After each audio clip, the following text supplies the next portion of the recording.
Introducción. Se hablará acerca de las modalidades de corrupción, consecuencias de la misma y actores intervinientes en estas malas conductas. Primer autor, Luis Fernando Álvarez, en el escrito de Corrupción Electoral. Afirma que las formas de corrupción en las elecciones van desde los que constituyen delitos electorales hasta formas sutiles de engañar a los electores. Se trata de trucos electorales no siempre fáciles de interpretar, pero que de todas maneras comportan una especie de fraude ético a los postulados constitucionales, legales, sociales y políticos. Autor 2. Hernando Gómez Buendía, en su escrito La corrupción como bandera electoral, indica que es el estante de la lucha contra la corrupción y va a ser la base para que los candidatos a las próximas elecciones utilicen ese banderín para tratar de hundir a sus contrincantes y ganar la atención de los ciudadanos, a quienes van a tratar de confundir para ganar su voto, siempre con ese estante de la lucha contra la corrupción. Van a engañar a las personas. Autor 3. Mauricio Cabrera Gálvez, en su escrito Corrupción y Reforma Electoral, manifiesta que se han presentado varias reformas electorales ante el Congreso, las cuales buscan limitar los apoyos de privados a las campañas, así como el de limitar los periodos a la ocupación de cargos en corporaciones públicas y herederos de votos y feudos electorales, como siempre pasa aquí en nuestro país, que el papá ocupa un cargo político, se cansó ya de estar en el Congreso o gobernando y entonces hereda toda la política y su poder económico y demás para que sea el hijo o el familiar quien lo sustituya y sigan en el poder. Cuarto autor, Abel Reyes Telles, en su escrito La corrupción política judicial es un cáncer que afecta el bien común.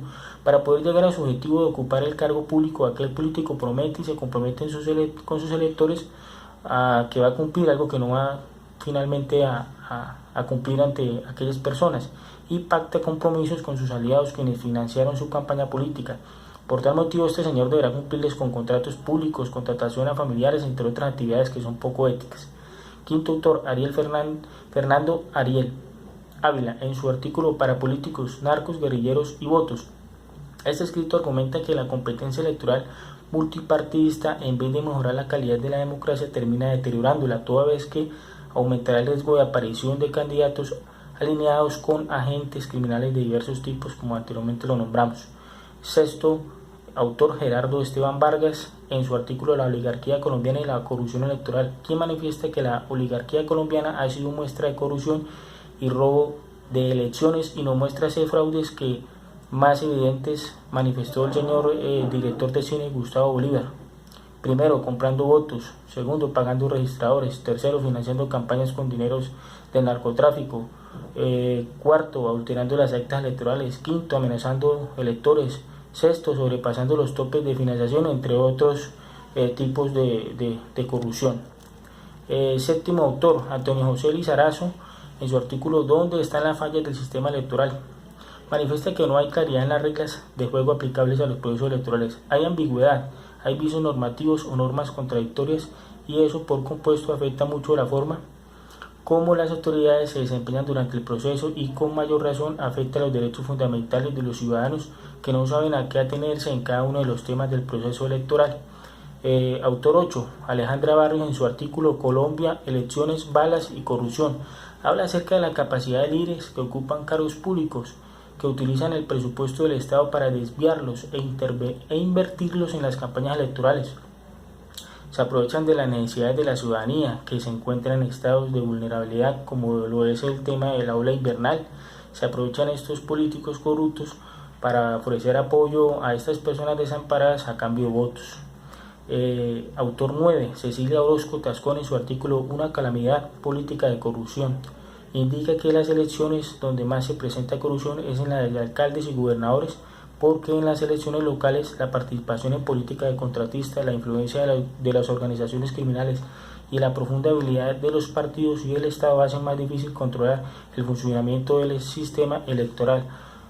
Autor 10, Óscar Andrés Sánchez, en su artículo La cárcel, el antídoto de la corrupción electoral, quien realizó entrevista a Nicolás Liendo, vicedecano de la Universidad Sergio Boleda, quien manifestó que es importante sancionar los delitos electorales porque hay que proteger a la democracia. Sin embargo, una nueva ley será insuficiente si los actores no se comprometen y lo ven como una imposición molesta, y si los entes encargados de controlar y aplicarlas están politizados y no tienen los dientes o voluntad para aplicarlas. Iniciamos con los textos en inglés. Autor 11, Eugene Valleira, En su escrito La corrupción y la política del financiamiento de las elecciones en Tanzania, habla acerca de la desigualdad de los partidos políticos, toda vez que hay unos que tienen más poder económico e influencia en la sociedad que otros, lo que implica que las más débiles tendrán menos oportunidades sobre los poderosos y afecta finalmente la democracia. Autor 12.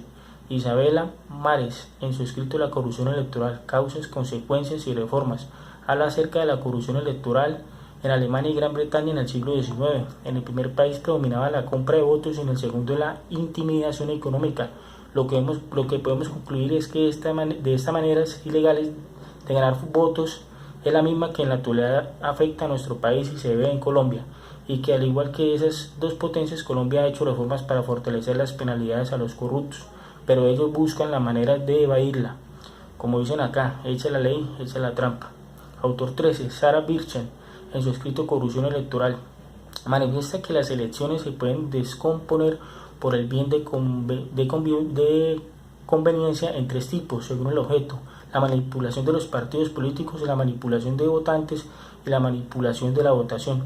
Estas conductas se vienen presentando en naciones como Esparta y Atenas desde hace 2500 años en sus respectivas elecciones, lo mismo que está ocurriendo aquí en nuestro país.